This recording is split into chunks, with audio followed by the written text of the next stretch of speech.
Evening settles over the village of Narrow. The sky fades from gold to deep blue, and cooking fires begin to glow beside quiet homes. At the edge of the village, where the last footpath meets the tall trees, a woman walks alone. Her name is Mira. She walks slowly, as she often does at this hour, when others return to their families. Mira carries no basket tonight. She carries only the weight she has carried for years, the quiet sorrow of having no child to call her mother. The forest stands before her, tall and unmoving. No wind moves the leaves, no insects sing. It feels aware, watching. Then, from deep within the trees, a sound breaks the silence. A baby's cry, soft at first, then clearer.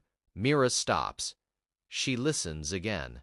The cry comes once more, fragile and urgent. Rising from somewhere beyond the first line of trees, her heart begins to pound.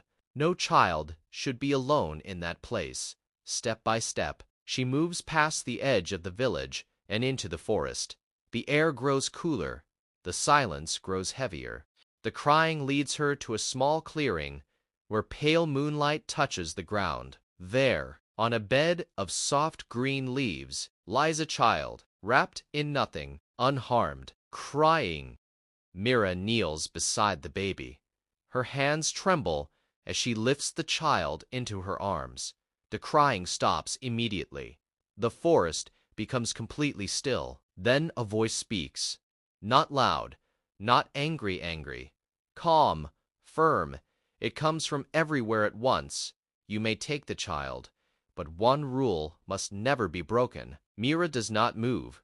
The child rests against her chest, warm and real, as if he has always belonged there. For years, she has imagined this weight in her arms.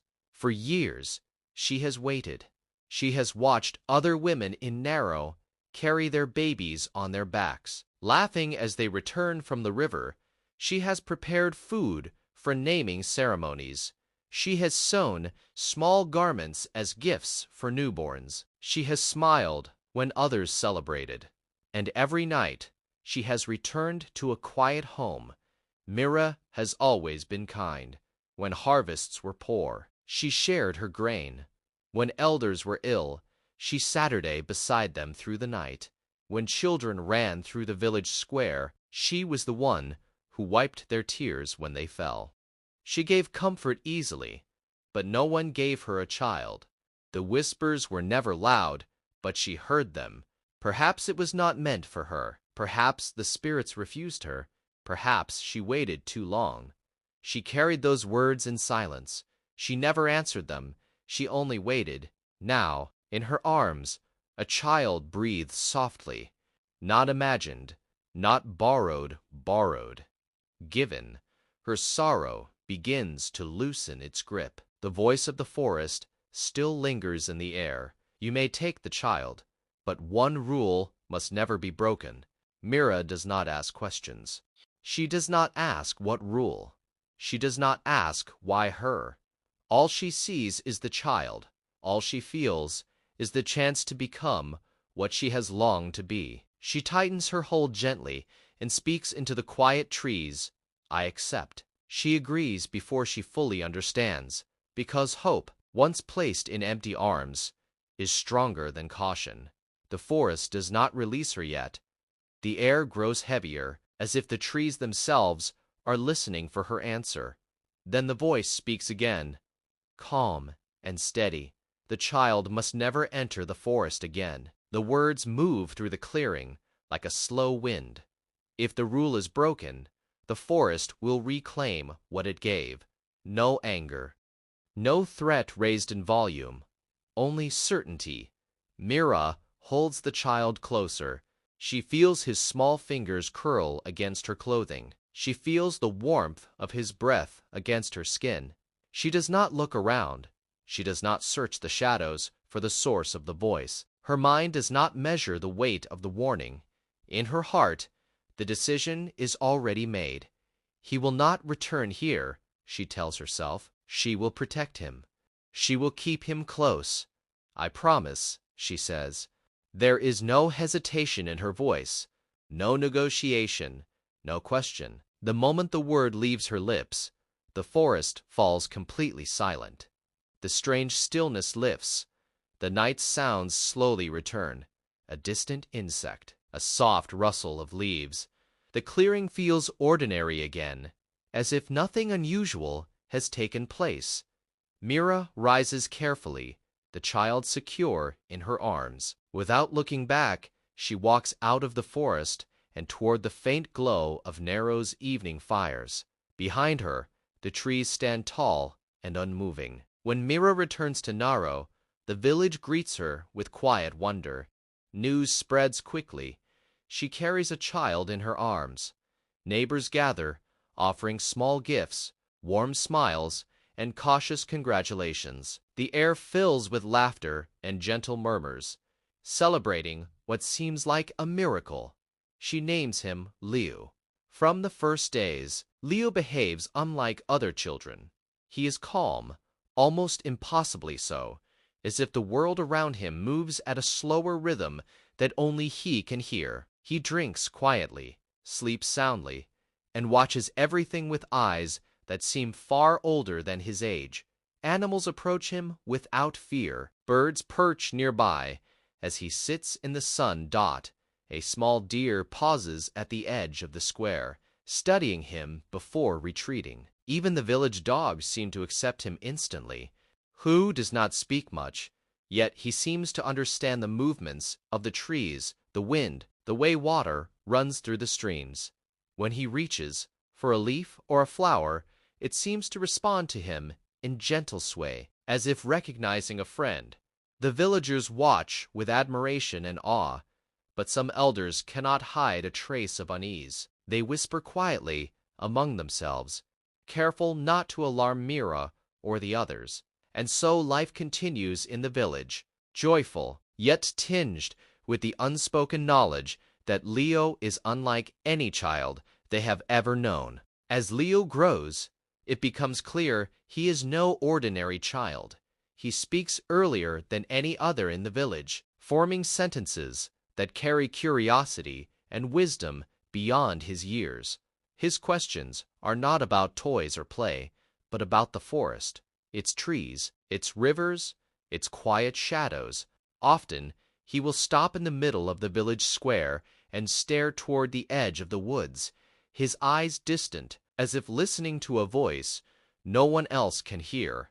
Birds begin to gather near him without fear, settling on rooftops and fences, chirping softly as if drawn to his presence. Even the land itself seems to respond. Crops grow taller and greener wherever he walks. Flowers bloom more brightly in his shadow. Water pools in places it had not before. Mira watches this with awe at first, but soon a creeping worry fills her chest. She remembers the rule the forest had set. You may take the child, but one rule must never be broken. The memory of those words, spoken calmly yet with certainty, now feels heavy.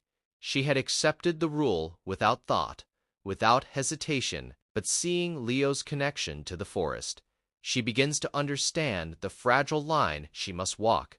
Her joy is real, but so is the fear that one misstep could cost her everything. The village of Naro was alive with music and laughter. Lanterns swayed in the evening breeze. Children ran through the square, and the smell of roasting yams filled the air. Mira carried Leo on her hip, smiling as he watched the dancers spin and clap. But for a moment he wriggled free and slipped quietly through the crowd.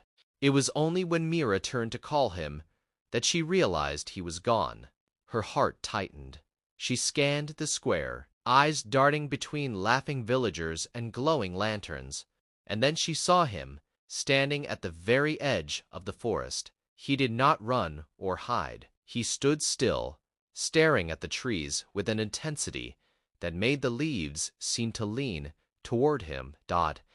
A faint whisper seemed to float on the wind, almost like a voice meant only for Leo.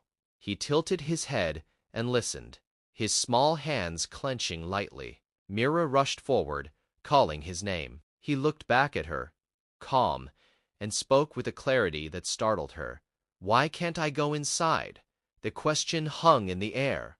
No sound of drums, no voices of the village, just the wind moving through the forest and the weight of the rule she had promised to obey. Mira's breath caught. She knew the moment had come.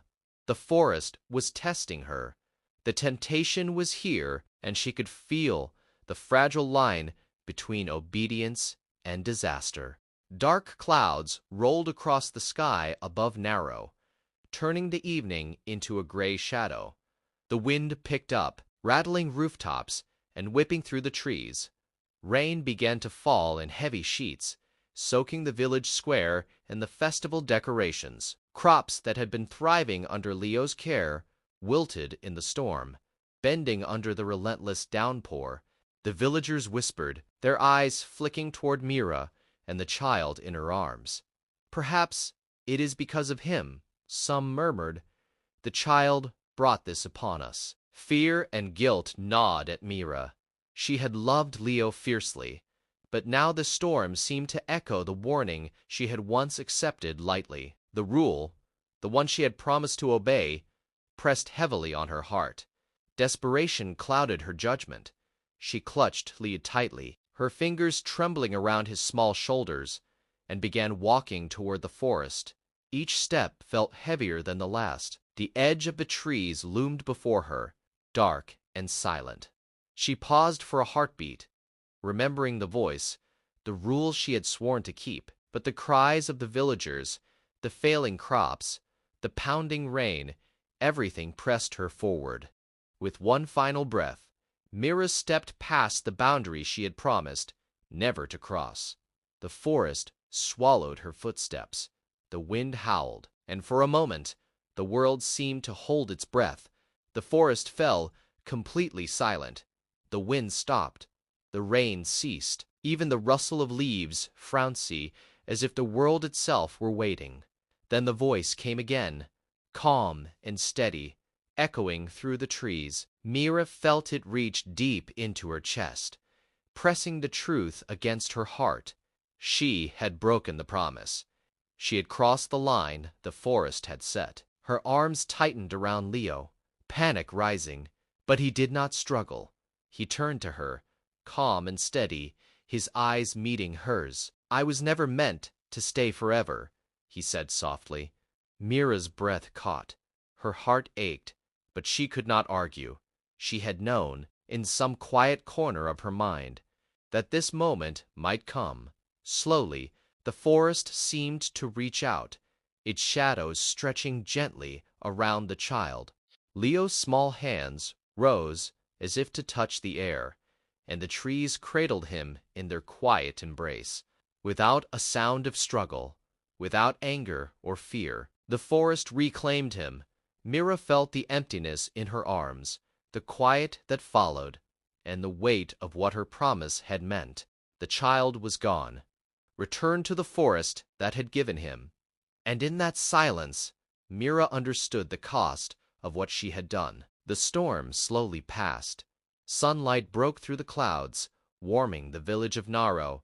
The fields, battered by rain and wind, began to recover on their own. Shoots of green pushed through the soil, bending gently under the returning light. Mira walked back into the village alone.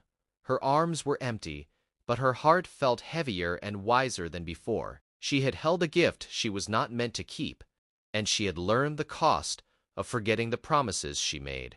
She looked at the recovering fields, at the villagers tending their crops, and understood something deep and unshakable. Gifts come with responsibility. Some blessings are given only for a season. A promise, once made, carries weight. Mira would carry that lesson always, and the village of Narrow would remember it as well.